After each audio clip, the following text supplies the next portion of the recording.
Hey everyone, so the journey continues.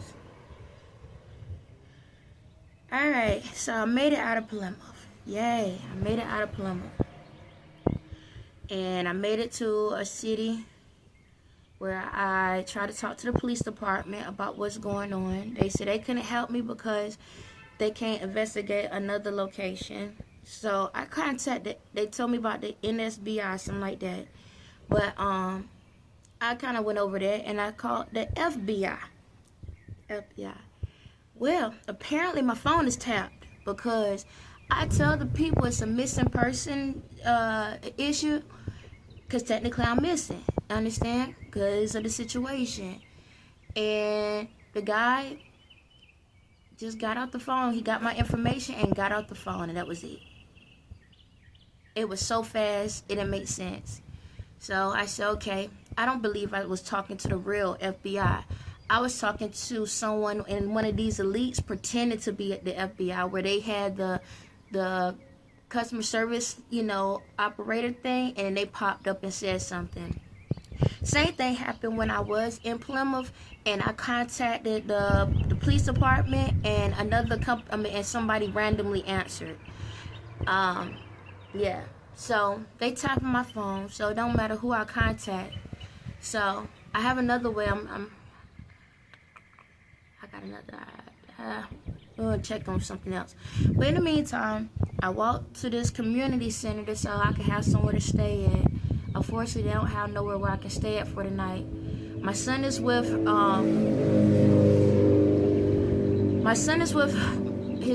my mother, but the kicker is she's acting like she about to call the police on me. Now all of a sudden she texts me talking about she loves me and go to God and you need to do this and do that. But I was gone for 3 days and she only called me one time, never text me, never left a message, never even tried to call me back. But when I told her, hey, I'm gonna have to contact the police about this, now she's like, oh, we love you and this. I think I said it in one of the videos. The only time when she says she loves me when she's pissed off. Yeah, I think I said that. Yeah, so she's really pissed right now because she says she loved me like 3 or 4 times in the message. So that means she really hates me right now. That's really what's going on. But I'm happy I got to talk to my son. He was excited, but I feel bad because I had to pull away. Now, this is one of the parts in the situation where normally people give up because they like, this is my kids. I don't want to be away from them and this and that. I'm too far in it now. My thing is, I'm going to go all the way for these kids. I'm not about to sit here and stop. She can't do nothing to them. So I told her, make sure you go to school. And I contacted social services, told them what's going on, so she can't call them and falsify information saying that I'm a deadbeat mother. That's not the case. But the problem in this world is this. We see spiritual warfare. We see spells. We see people do this crazy stuff, but nobody has information to help you with it. And see, this is where I'm at. This is my journey. My journey is here to help the ones that are going through this situation where they're having family, they're putting spells on them and stuff, and they need a way out. But no one wants to believe it. People believe it, but they don't want to believe it. So like when I talked to the lady, she was like, is it a domestic situation? I said, yeah, you can call it that. She's like, what kind? I said, spells. She's like, we don't do that. Because see, people are scared that spells going to get onto them. And I get that. But we need to have some type of organization for people in different areas, for people that's going through spiritual things. Now, hopefully it shouldn't be as bad as it is now once I finally get myself out there. However, people are crazy still, and people going to do things. I could be mad, I could be sad, I could be frustrated, but it ain't going to help me with my situation. And I know what the other part of this storyline is like, well, why you don't do this and why you don't, I got to follow suit. Like, I wish I could just snap my fingers and be in the house and on the, like, have the family and all of that. But apparently this is the journey I'm on. Do I like it? No, but I got to deal with it. I signed up for it. Why the hell I signed up for it? I should have thought about this one before I signed up. This is going to be my last rodeo, y'all. This is my last rodeo. This is just too much. Because I'm losing time to be with my kids because of other people on stupidity. It's so crazy. Y'all got family. These two the gang stalkers and all of that. Y'all got family, y'all got kids, but y'all ain't paying no attention to them. Y'all don't care nothing about them because you more concerned about the people's opinions.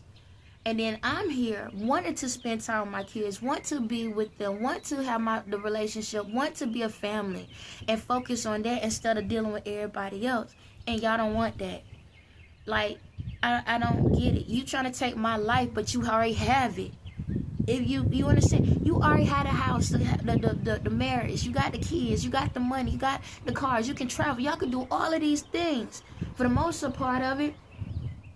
But you trying to take my life. I ain't got nothing. Yeah, I ain't got nothing. So I don't get it.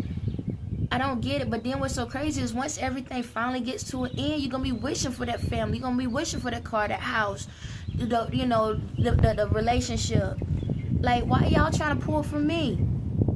Y'all got it. Y'all got it. And you still trying to take away because you want to feel like you can, all of it. Y'all just want to manipulate. It ain't, for what? For what? Right now, y'all probably laughing, ha ha, he. Look at her, what she done, okay? And I'm still smiling, and I'm still going on. I'm just letting other people understand that this how this process go, and not allow it to mess with you. So at the end of the day, if I gotta sleep outside, it is what it is. If I find something, it is what it is. It's like I'ma keep going. Ain't no way in the world that the God in me is gonna fail me. You understand me? Maybe I'm going through something right now, but I'm going to keep pushing because somebody's going to hear it. Somebody's going to do something because everything is by choice. And the ones that follow suit, you will be blessed. The ones that ignore me, you can kiss my ass. It's really that simple. But it's crazy. Y'all got the resources and stuff like this location. All right, you don't have something. Why you don't know another location? Why y'all don't have sister location or brother locations where that people can be able to communicate? It's like I'm already out of town and I got to learn where everything gets. So why about for the people like me that don't know? Why it's so hard to provide services or information to make things a little bit easier because everybody don't have the essential tools to know how to figure everything out. You understand? I'm not saying you gotta do everything for somebody, but have a list of alternatives just in case. Ain't no different than any customer service job or any job I ever had. I didn't have a problem letting another company know about another company because at the end of the day, I'm showing respect. Because guess what? If I do that for them and they see that I'm providing something to them and not cutting them off because we don't have it, guess what? They'll send somebody to me. That's how it works. We work together. We work together. But in this situation, man, y'all, everybody for self. Everybody for self. And I wonder why people going through mental issues. Because everybody for self.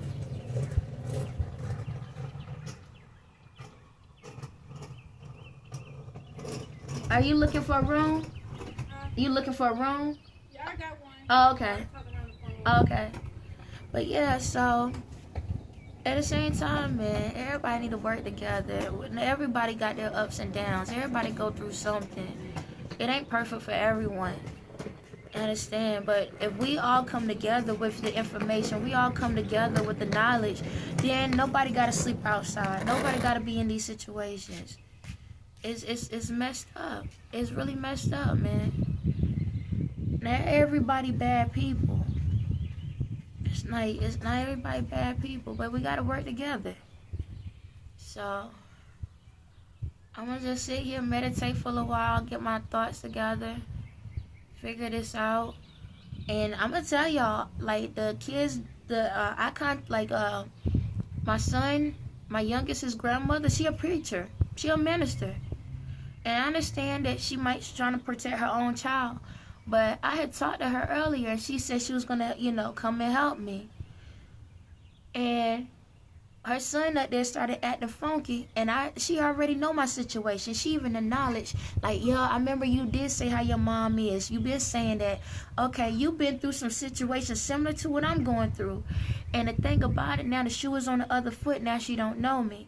Because I text her, now it's like she don't know how to respond. She don't want to say nothing. But this is the kicker, though. As long as I known her, I never been disrespectful to her. I always communicated to her, talked to her. Whenever she needed something, I jumped. She never had to wait. She never had to keep asking. She never had to do anything. When she needed something for her job, when she needed me to do whatever, I was always there. I never sat there and begged her, asked her for anything. But now I'm in a situation and I need that spiritual guidance, right? She ignored me. So cool. Cool. You can go down with the rest of them too. That's how I'm feeling. Because it was the opportunity to help her in this situation. Like, okay, if you help me, maybe I can help you out with this situation. But bet, I'm like, the truth's coming out on everybody. It's amazing how all these pastors and preachers that I've dealt with, every single one of them was crooked. Every single one of them. Every single one. Everybody want me locked up in a mental institute, but everybody else is the one that's mentally challenged. Ain't that something? Because if your mentals was right, you would know what's going on. Y'all preach about it, you talk about it, and you out here in the world. But y'all rather sit here and play this facade and have a mask on and pretend and everything. I'm going to call it what it is. Because she told me she was going to contact me around 12. Well, it's past 12. It's 2 something. Matter of fact, it's 3. It's 3. And she already know how her son was. She already know. And I get that. You probably saying, well, that's her son. I get that. But guess what? You want to go down? Sink. I ain't about to stress it no more. See, my spirit say, hey, go contact, try again. I did it. That's my last time. I tried. I tried to help out. Because that's my son. That's my son grandmother. You know, I tried. So it is what it is. I'm learning who is real and who is fake, and I realize I ain't have nobody. So when everything come through, don't look at me, cause I don't know you. On that note, y'all have a blessed day.